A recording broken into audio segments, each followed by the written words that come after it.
Mr. Chairman, members, welcome to our summer council meeting. Firstly, can I also congratulate you, Mr. Chairman, on your recent honour from the King.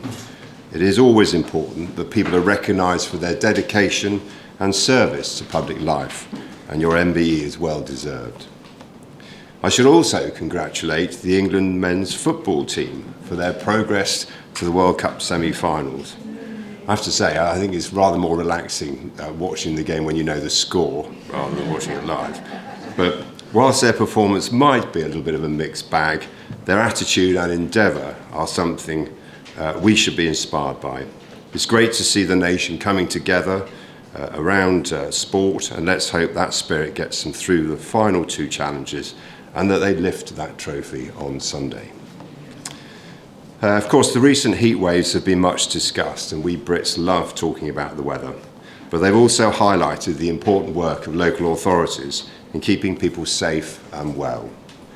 Teams across public health, communities, social care, Surrey Fire and Rescue Service, communications, land and property, cultural services and indeed many more have stepped up to support residents during the hot weather, giving critical advice and instructions, preventing the spread of wildfires, checking on our more vulnerable residents, and offering respite from the heat.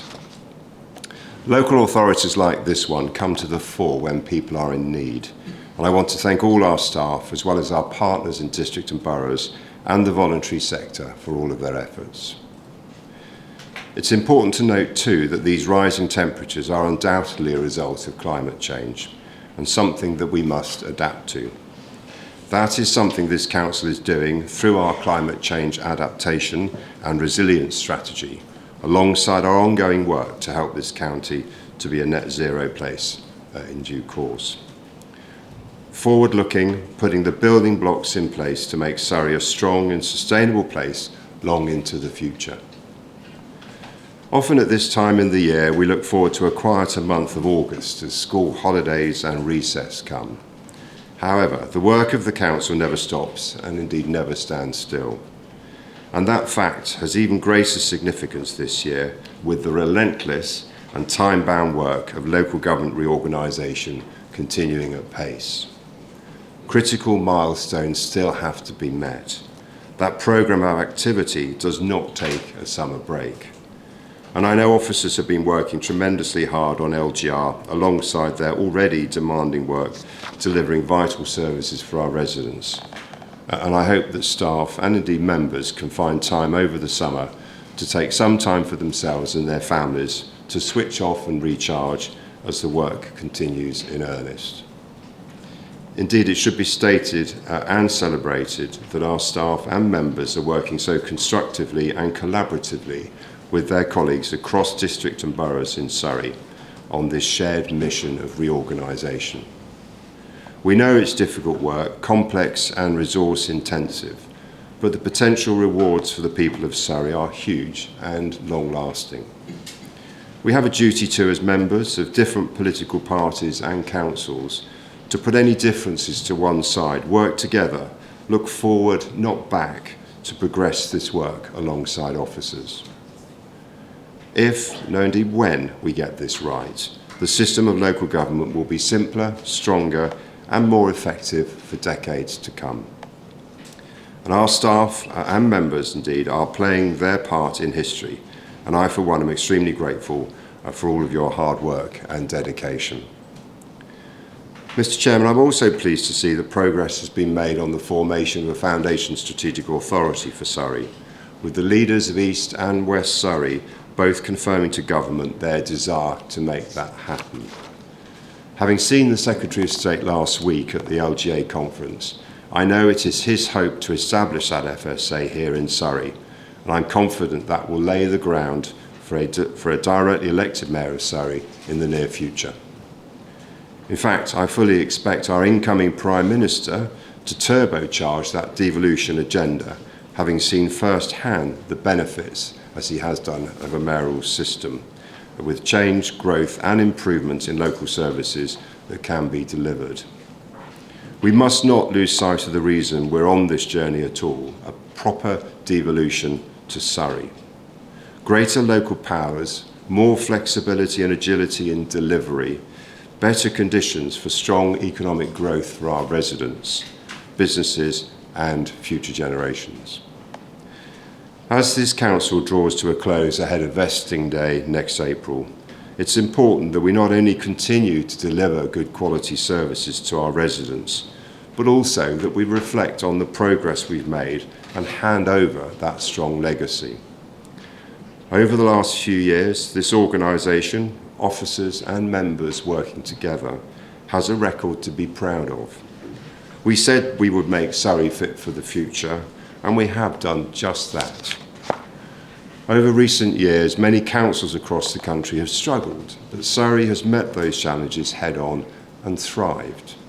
Our finances have been transformed to a point where we have a stable, balanced budget, even in the face of extreme pressures. Our core services for adults and children have been rated good by inspectors. We've invested tens of millions of pounds in communities through your funds, Surrey, and councillor funds. New schools have been built, libraries have been improved, and transport infrastructure enhanced. We have set the course for more environmentally sustainable service delivery and a greener place. Mr. Chairman, that good work and endorsement continues. Just last week, it was announced that Surrey County Council's Prison Social Care team have been rated good by the Care Quality Commission for the dignified support it provides to people in custody with care needs. The specialist team provides adult social care across 5 prisons and approved premises in Surrey, supporting people with dementia, mental health needs, learning disabilities, autism, and sensory and physical disabilities. The team supports prisoners who struggle with daily living tasks, helping them engage with prison services and prepare for a smoother transition on release. Also, since we last met, Surrey Fire and Rescue have had the result of their inspection by His Majesty's Inspectorate, showing unprecedented improvement and indeed no causes of concern. So stronger performance in risk and protection, improved leadership and culture, enhanced multi-agency response capability, increased prevention work targeted towards those most at risk, stronger training and development for the right skills, and an emphatic endorsement of a strong Surrey service. Mr. Chairman, last week we also saw the opening of a new Sensory Services Centre in Ashted. In fact, I think you cut the ribbon. This council's investment in the building, leading to better services for thousands of residents living with sensory impairments, working with sight for Surrey. This work goes on unnoticed by many, like so much of the things that we do as a council, but it is hugely important and has a massive impact on people's lives. We are proud of Surrey's strength, strong foundations, talented workforce, good service delivery, and we all pass on that legacy with pride. We know that not everything is perfect and improvements can always be made. That's the world of local government. We must always reflect and understand how to do things better and adapt to changing circumstances. We'll continue to do that for the remaining 9 months of Surrey County Council, so the new councils can start from the strongest position possible. Indeed, as I've said, this is an opportunity to bring together the strength of the County Council with the very best of districts and boroughs to deliver an even brighter future for Surrey. So let's keep working together to make it happen. Thank you.